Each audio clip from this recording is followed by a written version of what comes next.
Sean bienvenidas y bienvenidos a la programación de Aprende en Casa, una estrategia de la Secretaría de Educación Pública para impulsar los aprendizajes.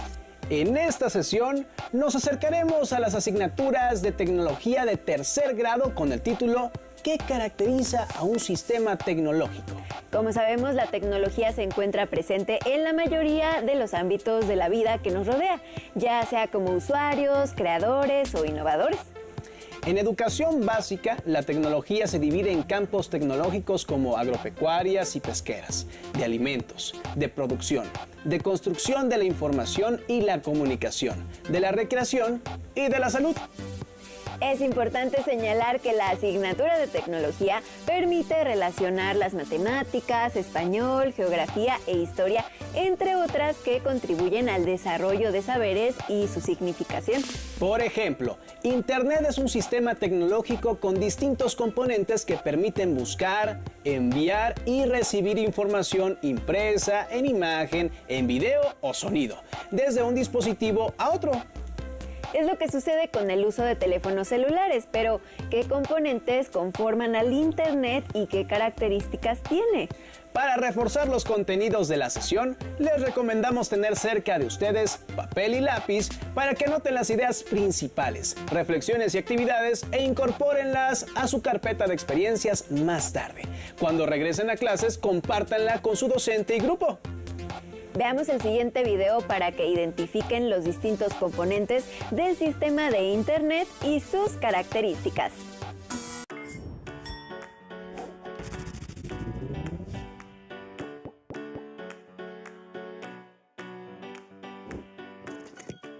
My name is Tess Swinlock.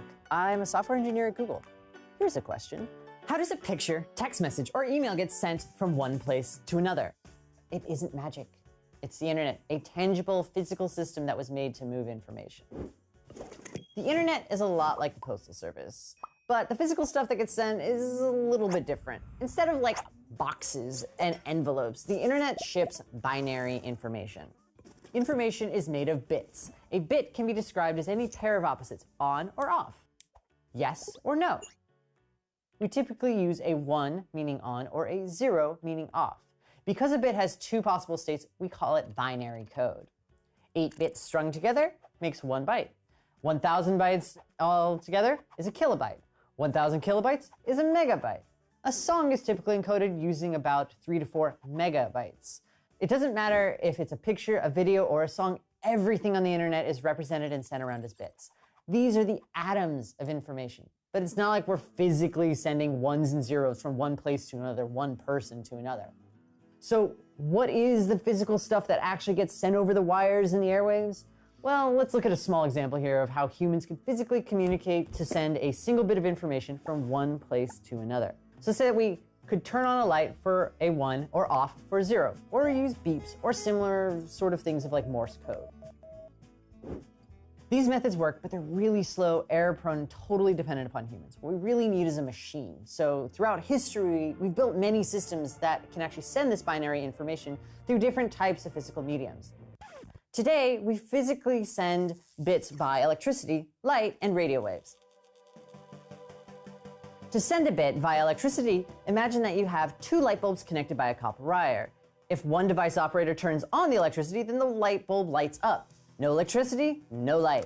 If the operators on both ends agree that light on means 1 and light off means 0, then we have a system for sending bits of information from one person to another using electricity. But we have a problem. Let's say that, we want to send 5 zeros in a row. Well, how can you do that in such a way that either person can actually count the number of zeros? Well, the solution is to introduce a clock or a timer. The operators can agree that the sender will send 1 bit per second, and the receiver will sit down and record every single second and see what's on the line. To send 5 zeros in a row, you just turn off the light. Wait 5 seconds, the person on the other end of the line will write down all 5 seconds, say 0, 0, 0, and for ones, do the opposite, turn on the light. Obviously, we'd like to send things a little bit faster than 1 bit per second, so we need to increase our bandwidth, the maximum transmission capacity of a device. Bandwidth is measured by bit rate, which is the number of bits that we can actually send over a given period of time, usually measured in seconds. A different measure of speed is the latency, or the amount of time it takes for one bit to travel from one place to another, from the source to the requesting device. In our human analogy, 1 bit per second was pretty fast, but kind of hard for a human to keep up with. So let's say that you want to actually download a 3 megabyte song in like 3 seconds.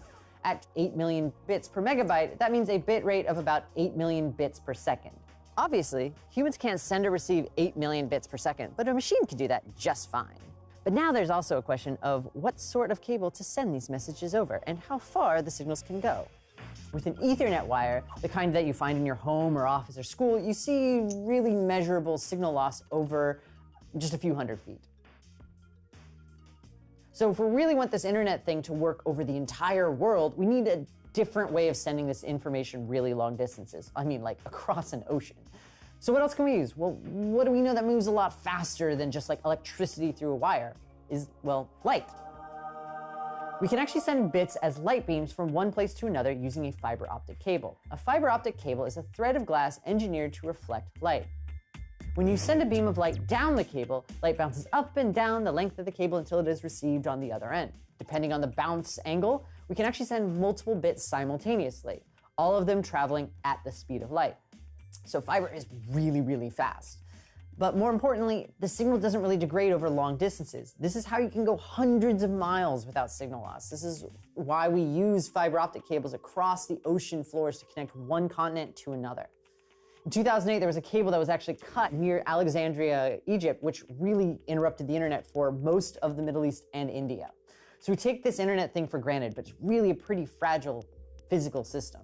And fiber is awesome, but it's also really expensive and hard to work with. For most purposes, you're going to find copper cable. But how do we move things without wires? How do we send things wirelessly? Wireless bit sending machines typically use a radio signal to send bits from one place to another. The machines have to actually translate the ones and zeros into radio waves of different frequencies. The receiving machines reverse the process and convert it back into binary on your computer. So wireless has made our internet mobile, but a radio signal doesn't travel all that far before it completely gets garbled. This is why you can't really pick up a Los Angeles radio station in Chicago. As great as wireless is, today it still relies on the wired internet. If you're in a coffee shop using Wi-Fi, then the bits get sent through this wireless router and then are transferred to the physical wire to travel the really long distances of the internet. The physical method for sending bits may change in the future, whether it's lasers sent between satellites or radio waves from balloons or drones, but the underlying binary representation of information and the protocols for sending that information and receiving that information have pretty much stayed the same. Everything on the internet, whether it's words, emails, images, cat videos, puppy videos, all come down to these ones and zeros being delivered by electronic pulses, light beams, radio waves, and, lots and lots of love.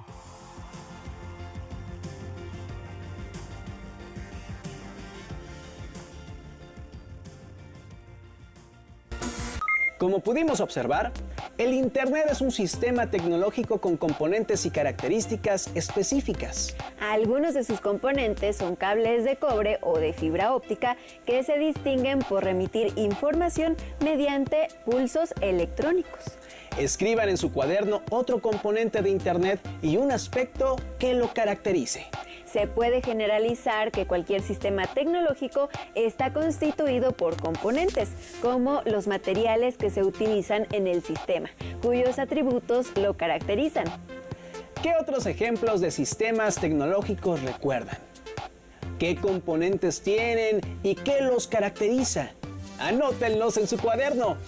Veamos el siguiente video con la intención de que conozcan otras características del Internet.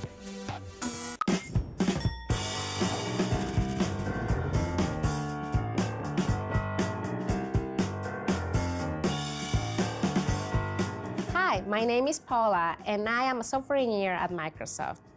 Let's talk about how the internet works.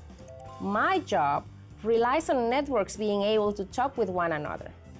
But back in the 1970s, there was no standard method for this.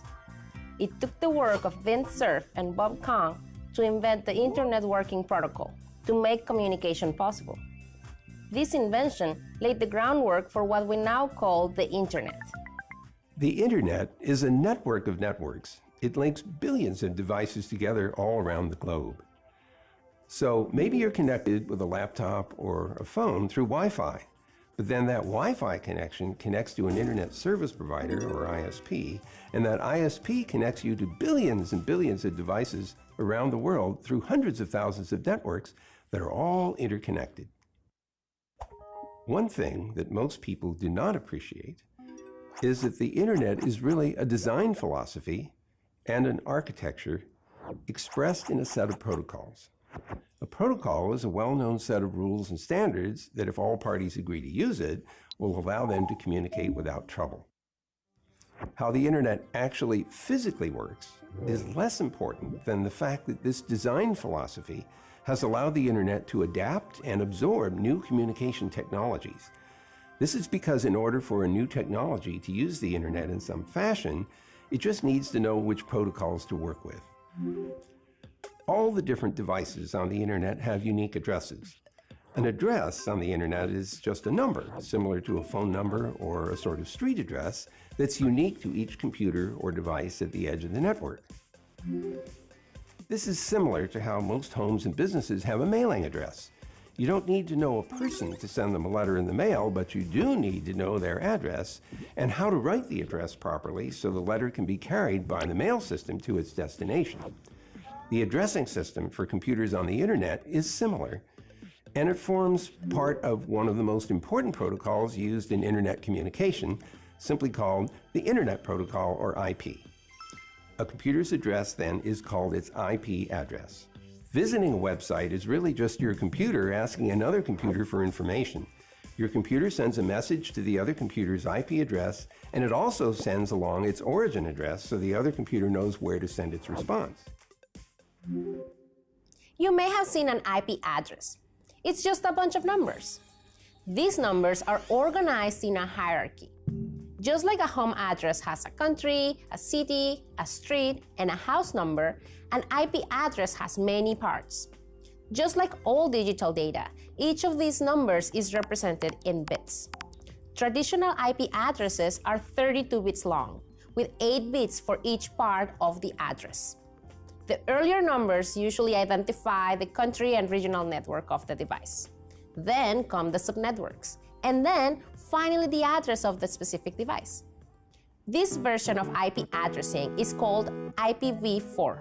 It was designed in 1973 and widely adopted in the early 80s, and provides for more than 4 billion unique addresses for devices connecting to the internet.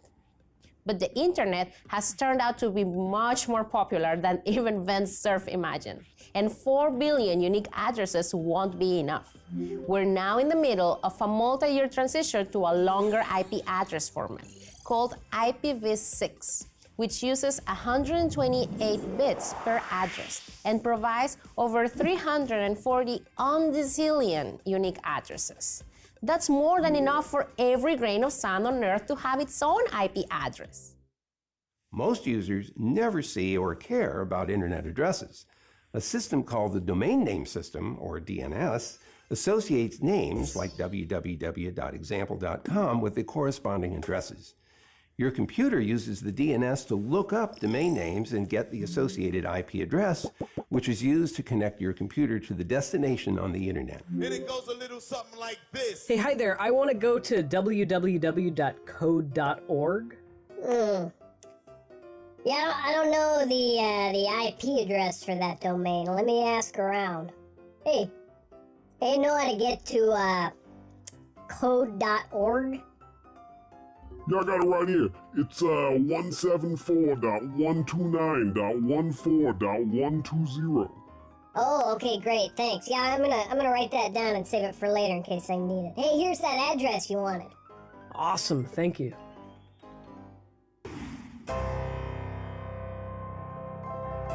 So how do we design a system for billions of devices to find any one of billions of different websites?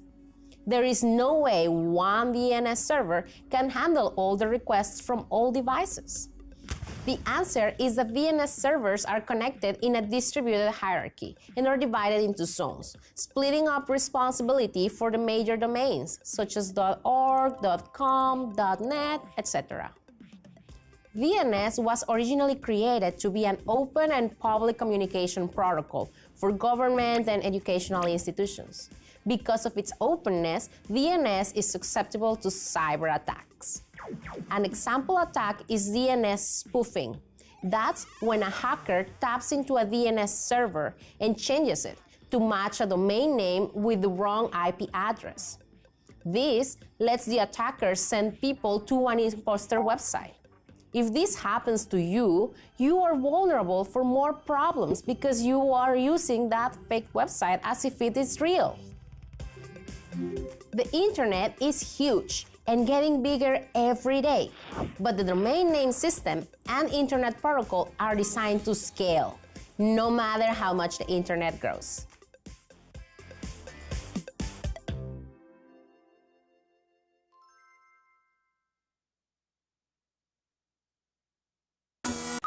Con el video anterior, nos dimos cuenta que Internet es una red de redes. Y que permite la comunicación entre infinidad de dispositivos en todo el mundo. Los mensajes llegan a la dirección exacta.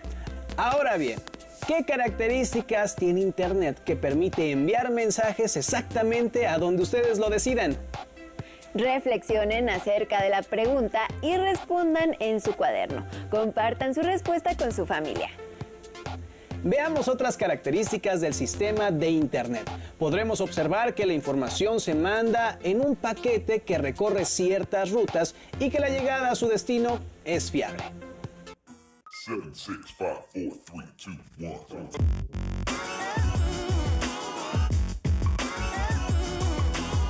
Hi, my name is Lynn Root. I am a software engineer here at Spotify, and I'll be the first to admit that I often take for granted the reliability of the internet. The sheer amount of information zooming around the internet is astonishing. But how is it possible for every piece of data to be delivered to you reliably? Say you want to play a song from Spotify. It seems like your computer connects directly to Spotify's servers, and Spotify sends you a song on a direct, dedicated line. But actually, that's not how the internet works. If the internet were made of direct, dedicated connections, it would be impossible to keep things working as millions of users join, especially since there is no guarantee that every wire and computer is working all the time. Instead, data travels on the internet in a much less direct fashion. Many, many years ago, in the early 1970s, my partner Bob Kahn and I began working on the design of what we now call the internet. Bob and I had the responsibility and the opportunity to design the internet's protocols and its architecture. So we persisted in participating in the internet's growth and evolution for all of this time up to and including the present. The way information gets transferred from one computer to another is pretty interesting. It need not follow a fixed path. In fact, your path may change in the midst of a computer-to-computer conversation. Information on the internet goes from one computer to another in what we call a packet of information. And a packet travels from one place to another on the internet a lot like how you might get from one place to another in a car. Depending on traffic congestion or road conditions, you might choose or be forced to take a different route to get to the same place each time you travel. And just as you can transport all sorts of stuff inside a car, many kinds of digital information can be sent with IP packets, but there are some limits. What if, for example, you need to move a space shuttle from where it was built to where it will be launched? The shuttle won't fit in one truck, so it needs to be broken down into pieces, transported using a fleet of trucks. They could all take different routes and might get to the destination at different times, but once all the pieces are there, you can reassemble the pieces into the complete shuttle and it'll be ready for launch. On the internet, the details work similarly. If you have a very large image that you want to send to a friend or upload to a website, that image might be made up of tens of millions of bits or ones and zeros, too many to send along in one packet. Since it's data on a computer, the computer sending the image can quickly break it into hundreds or even thousands of smaller parts called packets. Unlike cars or trucks, these packets don't have drivers and they don't choose their route. Each packet has the internet address of where it came from and where it's going. Special computers on the internet called routers act like traffic managers to keep the packets moving through the networks smoothly. If one route is congested, individual packets may travel different routes through the internet, and they may arrive at the destination at slightly different times or even out of order. So let's talk about how this works. As part of the Internet Protocol, every router keeps track of multiple paths for sending packets, and it chooses the cheapest available path for each piece of data based on destination IP address for the packet. Cheapest in this case doesn't mean cost, but time and non-technical factors such as politics and relationships between companies. Often the best route for data to travel isn't necessarily the most direct. Having options for paths makes the network fault tolerant, which means the network can keep sending packets even if something goes horribly wrong. This is the basis for a key principle of the internet, reliability. Now, what if you want to request some data and not everything is delivered? Say you want to listen to a song. How can you be 100% sure all the data will be delivered so the song plays perfectly? Introducing your new best friend TCP, Transmission Control Protocol. TCP manages the sending and receiving of all your data as packets. Think of it like a guaranteed mail service.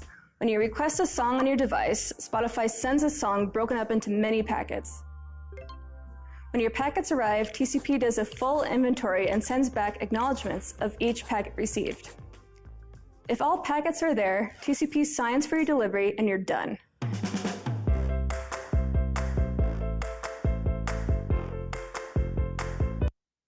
If TCP finds some packets are missing, it won't sign. Otherwise, your song wouldn't sound as good, or portions of the song could be missing. For each missing or incomplete packet, Spotify will resend them. Once TCP verifies the delivery of many packets for that one song request, your song will start to play. What's great about the TCP and router systems is they're scalable. They can work with 8 devices or 8 billion devices. In fact, because of these principles of fault tolerance and redundancy, the more routers we add, the more reliable the internet becomes. What's also great is we can grow and scale the internet without interrupting service for anybody using it. The internet is made of hundreds of thousands of networks and billions of computers and devices connected physically. These different systems that make up the internet connect to each other, communicate with each other, and work together because of agreed upon standards for how data is sent around on the internet. Computing devices, or routers along the internet, help all the packets make their way to the destination where they're reassembled if necessary in order.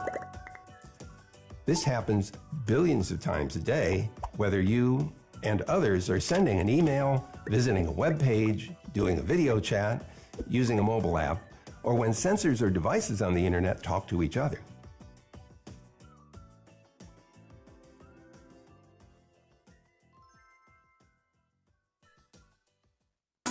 Nos hemos dado cuenta de que Internet es un sistema tecnológico con diversos componentes y características que permiten comunicarnos con muchas personas en todo el mundo. Ejemplo de esto son las redes sociales que posibilitan conversar de asuntos cotidianos, aspectos laborales o académicos.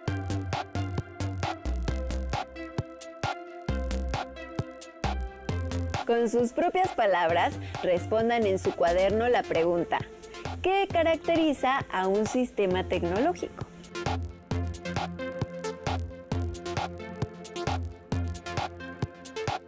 Además, elaboren un pequeño texto acerca de una característica o componente de algún sistema tecnológico, como el sistema de transporte público, del sistema de paquetería o del sistema hidráulico.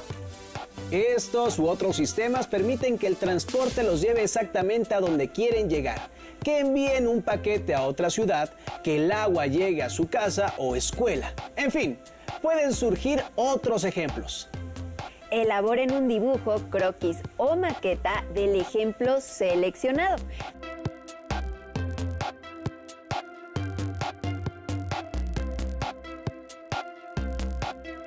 Recuerden incorporar sus actividades en la carpeta de experiencias y compartirla con sus compañeros y docente. Les recomendamos la lectura del libro Bio. ¿Qué? Biotecnología, el futuro llegó hace rato, de Alberto Díaz, que explica las relaciones entre la ingeniería y la biología. Incluso podrán identificar otros sistemas tecnológicos. Fue un gusto compartir esta sesión con ustedes. Los esperamos en una más de Aprende en Casa. ¡Hasta la próxima!